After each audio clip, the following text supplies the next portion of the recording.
Side ಬನ್ನಿ, ಎಲ್ಲ side ಬನ್ನಿ, ಇನ್ನು ಬನ್ನಿ ಬರ್ರಿ ಬರ್ರಿ, ಮುಂದೆ ಹಾಗೆ ಬಿಡ್ರಿ,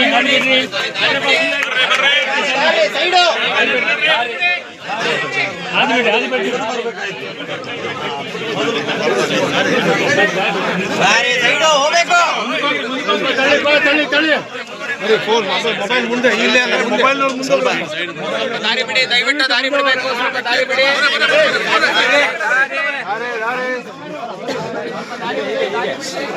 ನೋಡ್ಬೇಡ್ರಿ,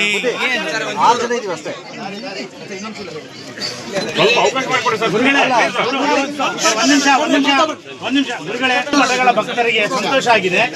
ಮುಂಬರುವ ದಿನಗಳಲ್ಲಿ ಬರ್ತಕ್ಕಂಥ ಆರಾಧನೆಗಳನ್ನು ಇದೇ ತರ ಆಗುತ್ತಾ? ಸ್ವಲ್ಪ ಹೇಳ್ತೀನಿ. ಈಗ ಯಾವುದೇ ವಿಶೇಷವಾಗಿ ಇಲ್ಲಿ ನಾವು ತೋರಿಸೋದು ಬೇಡ. ಯಾಕೆಂತಂದ್ರೆ ಒಟ್ಟಿನಲ್ಲಿ ಸೌಹಾರ್ದಯುತವಾಗಿ ಇಲ್ಲಿಯ ಎಲ್ಲ ಸಮಸ್ಯೆಗಳನ್ನು ಕೂಡ ಪರಿಹಾರ ಮಾಡಿಕೊಳ್ಬೇಕು. ಉಭಯ ಸ್ವಾಮಿಗಳ ಮತ್ತು ಮಠದ ಅಭಿಪ್ರಾಯವಾಗಿದೆ.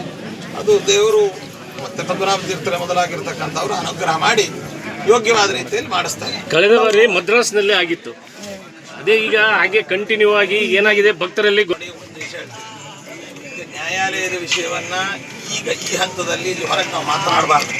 ಆದ್ದರಿಂದ ಸೌಹಾರ್ದವಾದಂತಹ ವಾತಾವರಣ ಏರ್ಪಡುತ್ತೆ ಎಂಬುದನ್ನು ಅಷ್ಟು ಮುಂದೆ ಬರ್ತಕ್ಕಂಥ ಆರಾಧನೆಗಳನ್ನ ಇಬ್ರು ಸೇರ್ ಮಾಡ್ತೀರಾ? ಒಂದು ಪ್ರೀತಿಯಿಂದ ನಾವು ಮಾತನಾಡಿ ಬಗೆಹರಿಸಿಕೊಳ್ಳುವ ಹಂತದಲ್ಲಿ ನಾವು ಸೇರ್ತಾ ಇದ್ದೀವಿ. ಎಷ್ಟೋ ವರ್ಷಗಳ ರಾಜ್ಯ ಆದ್ದರಿಂದ ಸ್ವಲ್ಪ ಸಮಯ ತೆಗೆದುಕೊಂಡು ಚೆನ್ನೈಯಲ್ಲಿ, ಬೆಂಗಳೂರಲ್ಲಿ ಇದು 3ನೇ ಸಲ ಸಮಾಗಮ ಆಗ್ತಾ ಇದ್ದ ಹಾಗೆ ನಾವು ಒಂದೊಂದು ಹೆಜ್ಜೆ ಮುಂದೆ ಹೋಗ್ತಾ ಇದ್ದೀವಿ.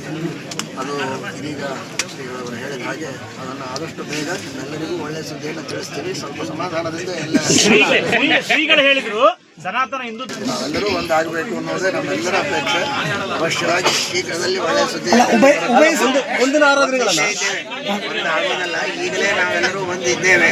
ಕೆಲವು ವಿಷಯಗಳು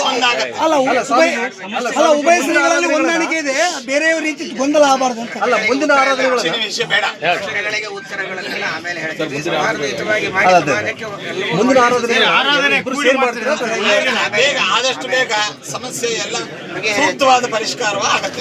ಅಲ್ಲ, ಆರಾಧನೆಗಳು ಇಬ್ರು ಸೇರ್ ಮಾಡ್ತೀರಾ ಹೇಗೆ? ಇವತ್ತು ಮಾಡಿದೀವಲ್ಲ. ಅಲ್ಲ, ಇವತ್ತು ಒಂದೂವರೆ ದಿನ ಮಾಡಿದಿರಿ. ಮುಂದೆ 3 ದಿನ ಮಾತಾಡ್ಲಿಕ್ಕೆ ಬಿಟ್ಟರೆ ತಾನೇ ನಾವು ಯಾವಾಗ ಒಳ್ಳೇದಾಗಿ